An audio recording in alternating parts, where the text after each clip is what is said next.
মায়েরা খালারা, ঈদ বকরিদের নামাজ কোথায় পড়ছেন? মসজিদে না ঈদগাহে? জোরে বলেন।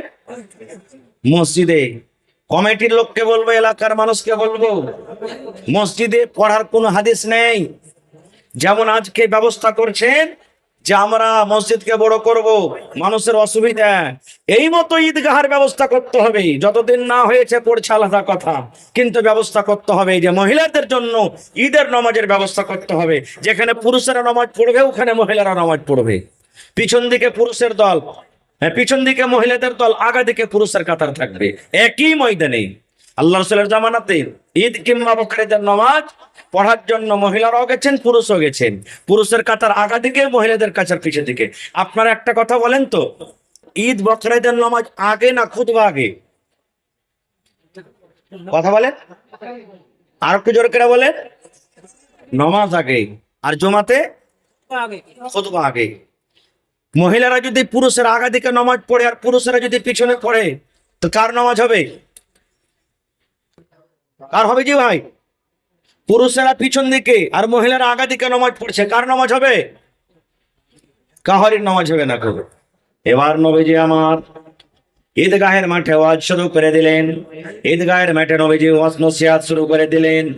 ইয়া মাশারান নিসাই তাসাদদাকুনা ফাইন্নী উরিতুকুন্না আকসারা লিন্নার। ঈদের মাঠে নবীজি ওয়াজ শুরু করে দিলেন, হে মহিলার দল, হে নারীর দল, তোমরা দান করো, তোমরা সাদকা করো, তোমরা খায়রাত করো। কাকে বলছেন নবীজি? মহিলারা কে বলছেন ঈদগাহের মাঠে, মহিলারে তোমরা দান করো, মহিলা তোমরা সাদকা করো, খায়রাত করো। কেননা আমি নবী আল্লাহ রাব্বুল আমিন মেরাজ যেদিন আমাকে করাচ্ছিলেন, ওই রাত্রে আমি জাহান্নাম দেখলাম, জান্নাত ঘুরে ঘুরে দেখলাম। জান্নাত ঘুরে ঘুরে দেখার পর আল্লাহ বললেন, নবী তুমি জাহান্নামটা দেখেছো। এবার আমি জাহান্নামের ভিতরে গেলাম, জাহান্নামে নজর করলাম, ওরে সুবহানাল্লাহ, শুধু মহিলা আর মহিলা, শুধু নারী আর নারী জাহান্নামে পড়ে হাউমা হাউমা করে চিৎকার করছে। মহিলারা জাহান্নামে পড়ে পড়ে কাঁদছে, আল্লাহ বাঁচাও, আল্লাহ বাঁচাও, মা মরে গেলাম, মা মরে গেলাম, আর সহ্য করতে পারি না আল্লাহ, যে সহ্য করতে পারি না। আল্লাহ রাসূল বললেন, মহিলারে তোমাদেরকে জাহান্নামের আগুনে দেখলাম, তোমরা যদি দান করো, সাদকা করো, খায়রাত করো, আল্লাহ রাব্বুল আমিন হয়তো তোমাদেরকে জাহান্নামের আগুন থেকে বাঁচিয়ে নেবেন। এ আমার ভাইরা, মায়েরা, খালারা, নবী যখন ওয়াজ করলেন, মহিলারে তোমাদেরকে জাহান্নামের আগুনে দেখলাম, ফাকুল্লা ওয়া বিমা ইয়া রাসূলুল্লাহি, মহিলাদের মধ্যে আল্লাহ রাসূলকে প্রশ্ন করে দিলেন, নবী গো আপনি বললেন মহিলারা তোমরা দান করো, তোমাদেরকে জাহান্নামের আগুনে দেখলাম, নবী গো মহিলারা কোন এমন পাপ করে গো নবীজি? কোন পাপের কারণে আল্লাহ বেশিরভাগ মহিলাদেরকে জাহান্নামের আগুনে দিবেন? কোন গুনার কারণে মহিলাদেরকে জাহান্নামের আগুনে দেখেছেন? দয়ার নবী একটু বলেন তো, মহিলারা কোন এমন পাপ করে, মহিলারা কোন এমন গুনাহ করে, মহিলাদের দ্বারাতে কোন এমন ভুল হয়ে যায় যে ভুলটার কারণে আপনি জাহান্নামের আগুনে বেশি করে জ্বলতে দেখেছেন? এ আমার মায়েরা, খালারা, শুনেন, আল্লাহ রাসূল বলেছেন, মহিলারে মাত্র তোমাদের দ্বারাতে দুটা করে গুনাহ হয়ে যায়। কয়টা গুনাহ? নবী বলেছেন দুটা করে গুনাহ। এই দুটা করে গুনাহ তোমরা বেশি বেশি করে করো, তোমাদের দ্বারাতে দুটা করে গুনাহ বেশি হয়ে যায়, তার কারণে আমি তোমাদেরকে জাহান্নামের আগুনে দেখেছি। আল্লাহ রাসূল বলেছেন, এক নম্বর গুনাহ হলো তুকসিরুনাল লাআনা, যে মহিলারা বেশি বেশি করে লান তান করে। আর দুই নম্বর গুনাহ হলো তাকফুরনাল আশির, তারা নিজের স্বামীর মালের নাশকরি করে। নারে তাকবীর! পার্টি কিসের চলছে? মদের পার্টি, শরাবের পার্টি চলছে, চলছে পার্টি। তখন কিন্তু আল্লাহ মদকে শরাবকে হারাম করেননি, তিনবার আল্লাহ মদকে হারাম করেছেন। কোনোদিন এই বিষয়ে নিয়ে আবার আলোচনা করব। পার্টি চলছে, মদ পান করছে। আর একটা এলান করনে বলে একজন সাহাবী এলান করছেন আর রাস্তাতে হেঁটে চলেছেন। কি এলান করছেন? ইন্নাল খামরা কাদ হুররিমাত, ইন্নাল খামরা কাদ হুররিমাত, ইন্নাল খামরা কাদ হুররিমাত। এর মানে হলো ওই সাহাবী গ্রাম দিয়ে হাঁটছেন, এলান করছেন, মদিনার লোক, আজ থেকে আল্লাহ রাব্বুল আমিন মদকে হারাম করে দিলেন, শরাবকে হারাম করে দিলেন। আজ থেকে আল্লাহ মদকে হারাম করে দিলেন, আল্লাহ শরাবকে হারাম করে দিলেন, মদকে হারাম করে দিলেন। এই কথা বলছেন আর চলে যায়, এই কথা বলছেন আর চলে যায়। আবু তালহা রাদিয়াল্লাহু তাআলা আনহু ওর কাঠ বেটাকে বলছেন, আনাস কে এলানটা করছে গ্রামের ভিতরে? দেখো গা তো তুমি, কে এলানটা করছে? ও যদি যে দেখছে তো আল্লাহ রাসূলের একজন সাহাবী এই কথা বলছেন, ইন্নাল খামরা কাদ হুররিমাত, আজ থেকে মদ হারাম হয়ে গেল, বলছেন আর চিল্লাচ্ছে এলান করতে করতে। এবার যখন এসে বলেছেন যে এরকম এরকম ব্যাপার, আজকে কত ভাই এমন আছেন ওয়াজ শুনে খুব মন গলে গেল, খায়নির পকেটটাকে নিয়ে চুনাটিটাকে নিয়ে দিলে পাক মেরে, মধুর পকেটটাকে নিয়ে দিলে পাক মেরে, মেলায় রকম নাশা করছে আর খাবো না রে। কিন্তু কত ভাই এমন আছেন দুদিন একদিন থাকা পর করে ছাড়তে যে পারি না, হে তখন ফের একটু একটু একটু খেয়ে দেখি, আর খেতে খেতে খেতে খেতে ফের ধরে নিছে। এরকম হয়েছে না, হয় না? কিন্তু সাহাবীর আমল দেখেন, যেমন শুনলেন যে আজ থেকে আল্লাহ মদকে হারাম করে দিলেন, সাহাবীর অবস্থা কি? ওরে সুবহানাল্লাহ, যে সাহাবী গিলাসটা হাতে নিয়েছিলেন গিলাসটাকে ফেলে দিলেন, আর পান করব না। যে সাহাবীর মুখে চলে গেছে থুতু থুতু থুতু করে ফেলে দিলেন। যে সাহাবী হয়তো ঢোক গিলে নিয়েছে, পেটে চলে গেছে, গলাতে মুখে লোক দিয়ে দিলেন, আর লোকটা দিয়ে hack hack hack hack hack করে উল্টি করে ফেলে দিলেন। এবং বাড়িতে তাদের ডোলে রাখা ছিল, হাঁড়িতে রাখা ছিল, বড় বড় কোপাতে রাখা ছিল। ওরে সুবহানাল্লাহ, মাথাতে করে বড় বড় কোপা নাই, আর এরকম ভাবে আইপসে আইপসে আইপসে আইপসে ভেঙে দেয়। আনাস বিন মালিক বলছেন বাড়ি থেকে তারা এরকম ভাবে বর্তন নিয়েছে, সব বর্তনকে ভেঙে ভেঙে চুরমার করে দিল। যেমন পানি আছে, বন্যা আছে, আর বন্যা আসা পর যেমন পানি বহে চলে যায়, ওই মতো সেই দিন দেখলাম কি মদিনার গলিতে রাস্তাতে মনে হয় সারা বের বন্যা শুরু হয়ে গেছে। নারে তাকবীর! ভাই আমার, দেখেন সাহাবীদের আমল কেমন, যে আল্লাহ হারাম করলেন ছেড়ে দেব, এর নাম হলো কি? রাসূল যা দেবে তুমি নিয়ে লাও। আর একটু আগে চলেন, আল্লাহ রাসূল একদিন বসে আছেন, আর আল্লাহ রাসূলের স্ত্রী মা আয়েশা রাদিয়াল্লাহু তাআলা আনহা, নবীজি খুব ভালোবাসতেন, সব বিবিকে ভালোবাসতেন, মা আয়েশাকে আরো ভালোবাসতেন। বসে আছেন পাঞ্জরে, স্বামী স্ত্রীতে গল্প সল্প চলছে। সতীন বুঝেন? সতীন বুঝেন আপনারা? আশা করছি একটা পুরুষ আর দুটা তিনটা স্ত্রী, ওকে সতীন বলা হয়। এবার মা আয়েশা রাদিয়াল্লাহু তাআলা আনহা নবীর পাঞ্জরে কিন্তু বসে আছেন, আর আল্লাহ রাসূলের আরেকটা স্ত্রী সাফিয়া রাদিয়াল্লাহু তাআলা আনহা, ওর সাইজে কিন্তু একটু নাটি। মেলে মানুষ আছে না যে কেউ লম্বা, তাকে আমরা বলবো এই তালের গাছ, শোন এখানে। কেউ যদি ছোট হয় তো কি বলবো মজাকে মজাকে, আবে এই বাগন পারবে তো মই দিয়া সিঁড়ি দিয়ে পারবে, মই বাঁধাতে হবে, এরকম আমরা গল্প করি। তো আল্লাহ রাসূল বসে আছেন, মা আয়েশা নবীর স্ত্রী বসে আছেন, আর সাফিয়া রাদিয়াল্লাহু তাআলা আনহা নবীর একটা স্ত্রী, ও কিন্তু নবীর পাঞ্জরে কোনো কাজে চলে আসছেন। তখন মা আয়েশা নবীকে ইশারা করছেন, কি জানেন? দেখেন আমার দিকে, নবীজি এই দেখেন আপনার স্ত্রী সাফিয়া নাটিকে দেখেন চলে আসছে আপনার পাঞ্জরে, নাটিকে দেখেন, এরকম ভাবে ইশারা করছেন। শুধু নাটি কথা বললেন ভাই মুসলমান, শুধু নাটি। ওরে সুবহানাল্লাহ, যেমন আমার নবীর নাটি কথা শুনলেন, যেমন বেদনার দানা লাল হয় রাগের কারণে, আমার নবীর চোখ দুটা কিন্তু লাল হয়ে গেল। নবী আমার রেগে গেলেন। এবার নবী যে আয়েশাকে বলছেন, আয়েশা রে, একটা লোককে তুমি নাটি বলেছো, একটা লোককে তুমি ছোট বলেছো, একটা লোককে তুমি খাঁটি বলেছো। এই আয়েশা, যারা নাটি ওরাও আল্লাহর তৈরি, যারা লম্বা ওরাও আল্লাহর তৈরি, যারা ধরো ওরাও আল্লাহর তৈরি, যারা কালো ওরাও আল্লাহর তৈরি, যারা মোটা ওরাও আল্লাহর তৈরি, যারা পাতলা ওরাও আল্লাহর তৈরি। এই আয়েশা, তুমি একটা মানুষকে নাটি এবং বাটি বলেছো, এই নাটি এবং বাটি কথাটা তার মনে কিন্তু খারাপ লেগেছে। আয়েশা, এই নাটি এবং বাটি কথাটা এত খারাপ, এত খারাপ, এই কথাটাকে ধরে যদি সমুদ্রে ছেড়ে দেওয়া হয়, যদি পোখরে ছেড়ে দেওয়া হয়, এই কথাটা এমন আল্লাহ রাব্বুল আমিনের নিকটে নোংরা দুর্গন্ধ, গোটা সমুদ্রের পানি নোংরা হয়ে যাবে, দুর্গন্ধ হয়ে যাবে। নোংরার কারণে সমুদ্রের পানি কিন্তু পান করা যাবে না। এত খারাপ কথাটা, শুধু নাটি এবং বাটি যদি কথাটাকে ধরে সমুদ্রে ছেড়ে দাও, গোটা সমুদ্রের পানি নোংরা হয়ে যাবে, দুর্গন্ধ হয়ে যাবে, দুর্গন্ধের কারণে সমুদ্রের পানি পান করা যাবে না। মাশাআল্লাহ, দেখেন দান আসতে শুরু হয়ে গেছে ভাই। আমার হাজি আব্দুল শুকুর সাহেব 3000 টাকা দিয়েছেন, একজন 500 টাকা, আর একটা 5 মিনিট বাস রুকেন, তখন আমি কালেকশনের দিকে চলে যাব। একটু লেখা রাখেন আপনারা, 5-10 মিনিট বাস, আমি কালেকশন দিকে চলে যাব। ভাই আমার, তো সাহাবায়ে কেরাম আল্লাহ রাসূল সাল্লাল্লাহু আলাইহি ওয়াসাল্লাম কত রাখলেন, কার উপরে? বিবির উপরে, বিবির উপরে রাখলেন। যে বিবিকে কত ভালোবাসতেন জানেন? কত ভালোবাসতেন বিবিকে? আল্লাহ রাসূলের স্ত্রী মা আয়েশা রাদিয়াল্লাহু তাআলা আনহা বলেন, আমি নবীর পাঞ্জরে বসে আছি, নবী আমার পাঞ্জরে বসে আছেন, আমি পানি পান করি কিংবা দুধ পান করি, আল্লাহর নবী আমার পাঞ্জরে বসে আছেন, নবীজি আমার দিকে দেখছেন, আমার বিবি আয়েশা গিলাসের কোন জায়গাতে মুখ লাগায়ে ঠোঁট লাগায়ে পানি পান করেন। মা আয়েশা বলেন, আমি পান করতে করতে যখন আমি গিলাসটাকে রেখে দিলাম কিংবা বার্তানটাকে আমি রেখে দিলাম, দয়ার নবী ওই বার্তানটাকে হাতে নিয়ে নিলেন, আর আমি আয়েশা যে জায়গাতে মুখ লাগায়ে ঠোঁট লাগায়ে আমি পানি পান করলাম, আমার নবী আমার মুখ লাগা জায়গাতে পানি পান করলেন। এত নবী বিবিকে ভালোবাসতেন। এরকম ভালোবাসা থাকা সত্ত্বেও শরীয়ত বিরোধী একটা শুধু নাটি কথা বলে দিলেন, যার কারণে নবী এত রাগলেন, এত রাগলেন। রাগার পর বলছেন, আয়েশা রে, তুমি একটা লোককে যে নাটি বলেছো, এই কথাটা আল্লাহর নিকটে এত খারাপ, ওই কথাটা সমুদ্রে তুমি যদি ছেড়ে দাও, ওই সমুদ্রের পানি কিন্তু পান করা যাবে না। আজকে আমাদের কাজ কি?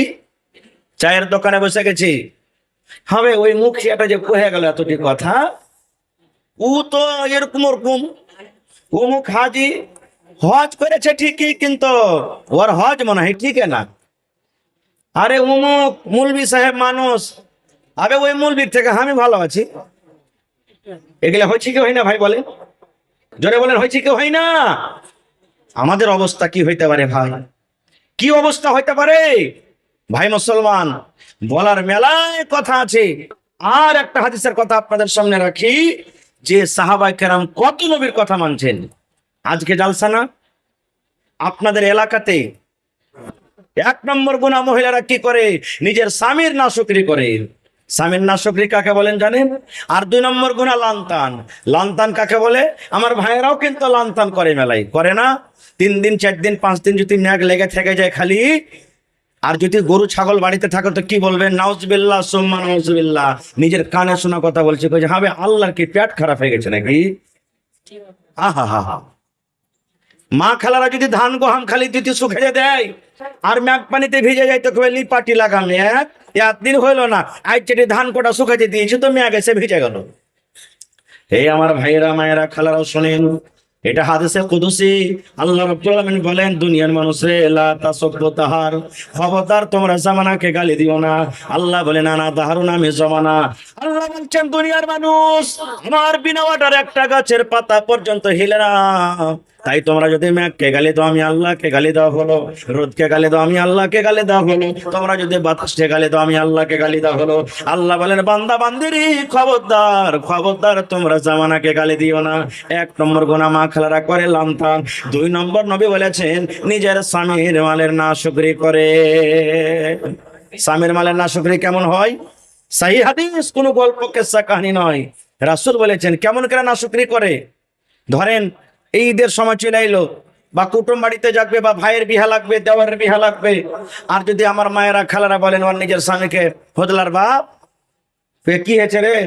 কইছে যে হারকে যে ভোল্টুর বিহা লাগছে, তো এখানটা কাপড় গলা দিবে না জি?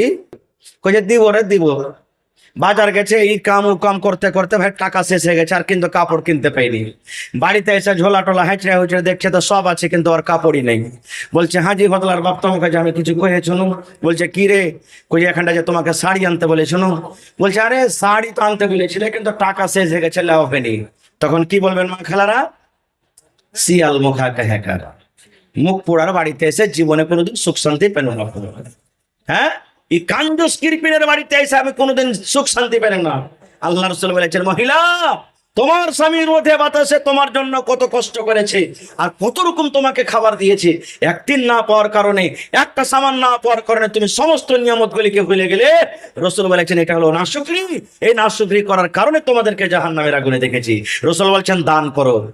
আপনারা জালসা শুনতে এসেছেন, পকেটে টাকা এনেছেন, আল্লাহ যাকে যেরকম তৌফিক দিয়েছেন, এনেছেন না আনেননি? কিন্তু মানুষ নামাজ পড়তে যা কয়টা টাকা নিয়ে যায়, রাসূল ঈদগাহের মাঠে বলছেন দান করো। হযরত বেলাল বলছেন, আমি তলিয়া বিছিয়ে দিলাম, আমি রুমাল বিছিয়ে দিলাম, গামছা বিছিয়ে দিলাম। সুবহানাল্লাহ, নবীর কথা শুনে মহিলারা দান করতে শুরু করে দিলেন, দান করতে শুরু করলেন। কি দান? হযরত বেলাল বলছেন, যার কাছে টাকা ছিল টাকা দিয়ে দিলেন, যার কাছে টাকা নাই আংটি আছে আংটি দিয়ে দিলেন, কেউ কানের খুলে দিয়ে দিলেন, কেউ গলের খুলে দিয়ে দিলেন, কেউ হাতের বালা খুলে দিয়ে দিলেন, কেউ গলার হার দিয়ে দিলেন, কেউ পার পায়াল দিয়ে দিলেন। যার কাছে যা গয়নাগাটি ছিল খুলে খুলে খুলে আল্লাহর নবীর সামনে দান করে দিলেন। নারে তাকবীর! আজকে দেখবো আমার কোন মা খালা এমন আছেন, 10 জন 15 জন মা খালা গলার হার আংটি পান পায়াল খুলে খুলে আল্লাহর ঘরের জন্য দান করবেন। দেখছি আর একটা হাদিস আপনাদের সামনে বলি, সাহাবায়ে কেরাম কেমন করে নবীর কথা মানতেন। আজকে জালসা হয়েছে মসজিদের না মাদ্রাসা? জোরে বলেন ভাই, মসজিদের না মাদ্রাসা? মসজিদ কার ঘর? আরো জোরে বলেন, কার ঘর? আল্লাহর ঘর। আল্লাহ রাসূল একদিন বললেন যে কিছু টাকার দরকার আছে, তোমরা দান করো। আজকে যেমন কমিটির লোক জালসা করেছেন, আপনাদের কাছে কিছু সাহায্য নেবেন, দিনের কথা আপনাদেরকে কিছু শোনানো হবে, রাসূল বলছেন দান করো। এরা তোমার ফারুক রাদিয়াল্লাহু তাআলা আনহু মজলিসে মওজুদ, বলছেন আবু বকরকে দান করে জীবনে জিততে পারিনি, আজকে আবু বকরকে দান করে জিতবো, পাল্লা পাল্লি শুরু করে দিলেন। আজকে যেমন আমরা করি না, আহে মুখিয়া তুই দিলি 10,000, সারপঞ্চ দিবে 5,000, মানুষ বলে আরে তুই দিস 15,000 তো আমি দিব 20,000। মেলাই জালসাতে এরকম পাল্লা পাল্লি হয়। সাহাবায়ে কেরামকে যখন শুনলেন যে দান করো, আব্দুর রহমান বিন আওফ চলে গেলেন বাড়ি, 1000 কিলো খাজুর লেসে দিয়ে দিলেন। কতটি? 1000 কিলো। সুবহানাল্লাহ। উসমান গানি চলে গেলেন, উট, ঘোড়া, সোনা, চাঁদি সব লেসে হাজির করে দিলেন। বিভিন্ন রকম সাহাবায়ে কেরাম দান করলেন। উমর ফারুক বলছেন আবু বকরকে দান করে জিততে পারিনি, কারণ আবু বকর গরিব মানুষ, কিন্তু সব থেকে সম্মানীয় লোক, নবীকে পরে আল্লাহ তাকে মার্তবা দিয়েছেন। হযরত উমর বলছেন আবু বকরকে দান করে জিতবো। বাড়ি চলে গেলেন, কপি কলম নিয়ে বসলেন। কে? হযরত উমর ফারুক রাদিয়াল্লাহু তাআলা আনহু। হিসাব করতে করতে যতটি বাড়তে মাল ছিল 2 ভাগ করলেন। কয় ভাগ করলেন ভাই? জোরে বলেন, কয় ভাগ করলেন? 2 ভাগ। 1 ভাগ নবীর দরবারে হাজির করে দিলেন, আর 1 ভাগ নিজের ছেলে মেয়ের জন্য বাড়িতে রাখলেন। আর মনে মনে কি আশা, আজ আবু বকরকে দান করে জিতবো। সমস্ত দান দেখা পর এবার শেষের বেলাতে হযরত আবু বকর রাদিয়াল্লাহু তাআলা আনহু বাড়ি গেলেন। বাড়িতে যাওয়ার পর বিবিকে বলছেন, বিবি রে, আল্লাহর নবীর দরবারে দান শুরু হয়ে গেছে, আমার বন্ধুরা বিভিন্ন রকমের দান করেছে রে বিবি, আমার বাড়িতে কি আছে আমিও দান করব, কি আছে বিবি তুমি একটু দয়া করে বলো তো। এবার ভালোবাসা বিবি বলছেন, স্বামী গো, বাড়িতে ওরকম কিছু নাই গো স্বামী, মাত্র 1.5 কিলো কিংবা 3.5 কিলো যাও কিংবা যাও এর আটা আছে, 1.5 কিলো কিংবা 3.5 কিলো যাও কিংবা যাও এর আটা আছে, তাছাড়া বাড়ি তার কিছু নাই। এবার হযরত আবু বকর বিবিকে বলছেন, বিবি রে, আমি না খেয়ে থাকবো, তুমিও না খেয়ে থাকো, ছেলে মেয়েরা না খেয়ে থাকবে। আমার বিবি সুন্দর করে তুমি ওই যাও কিংবা যাওয়ের আটাকে পুঁটলি করে তুমি আমাকে দিয়ে দাও। এবার আবু বকর মনে মনে বলছেন, আল্লাহ, আমার সাথীরা তো বড় বড় পুঁটলিতে দান করেছে, কে উট দান করেছে, কে ঘোড়া দান করেছে, কে কি দান করেছি, আর আমি এত বড় সাহাবী সামান্য 2.5 কিলো যাও কিংবা যাওয়ের আটা কেমন করে নিয়ে যাব। হযরত আবু বকর রাদিয়াল্লাহু তাআলা আনহু বুকের সাথে এরকম ভাবে দানটাকে বেঁধে নিলেন, আর ওপর থেকে একটা চাদরকে গায়ে দিয়ে নিলেন। এবার হাঁটতে হাঁটতে হাঁটতে হাঁটতে, কাউকে জানাবো না, বলবো না, না জানিয়া কিন্তু ঢেরিতে ঢেলে দিলেন। বাস 1 মিনিট আর বলবো আপনাদের সামনে, ঢেলে দিলেন, কেউ যাতে জানতে না পারে। 1 মিনিট আর 1 মিনিট ঢেলে দিলেন ঢেরিতে। হযরত উমর ফারুক বসে আছেন মজলিসে, আজ আবু বকরকে দান করে জিতবো। মালের আধা দান করেছেন, আর হযরত আবু বকর কি দিলেন? যা ছিল 100 মতন 2.5 কিলো যাও কিংবা যাওয়ের আটা মজলিসে দিয়ে দিলেন। এবার নবীজি আমার বলছেন, উসমান তুমি কি দিয়েছো? বলছেন, আমি গো, আমার বাড়িতে উট ছিল, উট দিয়েছি, সোনা দিয়েছি, চাঁদি দিয়েছি। আব্দুর রহমান তুমি কি দিয়েছো? খাজুর দিয়েছি। নবী বলছেন, উমর তুমি কি দিয়েছো? মালের আধা দিয়ে দিয়েছি। এবার নবী আবু বকরকে বলছেন, আবু বকর তুমি কি দিয়েছো? হযরত আবু বকর বলছেন, ইয়া রাসূলুল্লাহ, আমি কি দিয়েছি, কি বাড়িতে রেখেছি নবী গো, এটা আপনি জিজ্ঞাসা করেন। এবার নবী বলছেন, আবু বকর তুমি কি দিয়েছো আর কি বাড়িতে রেখেছো? হযরত আবু বকর বলছেন, ইয়া রাসূলুল্লাহ, আল্লাহ নবী গো, আমি আবু বকর আপনার বন্ধু, আপনার শ্বশুর, আপনার দোস্ত, আল্লাহ এবং আল্লাহ রাসূলকে বাড়িতে রেখে আমার বাড়িতে যা ছিল আপনার সামনে আমি হাজির করে দিয়েছি। নবী গো, আমার বাড়িতে শুধু আল্লাহ এবং আল্লাহ রাসূল আছেন, এই বাড়িতে ছাড়া আমার বাড়িতে কিছু নাই, আমি সব আল্লাহর রাহে আমি হাজির করে দিয়েছি। এই কথাটা যেমনই বললেন, আয়রা তোমার ফারুক রাদিয়াল্লাহু তাআলা আনহু বলছেন, আয় রব্বুল আমিন, বুক ভরা আশা ছিল আজকে আবু বকরকে দান করে জিতবো, কিন্তু আমি আজকে আবু বকরকে দান করে আমি জিততে পারলাম না। আমি অর্ধেক অর্ধেক দান করেছি, অর্ধেক বাড়িতে রেখেছি, অর্ধেক অর্ধেক নেকি পেয়েছি, আর আবু বকর পূর্ণ পূর্ণ দান করে দিয়েছি, পূর্ণ পূর্ণ নেকি পেয়ে গেল। আজকে আমি আবু বকরকে দান করে জিততে পারলাম না। নারে তাকবীর।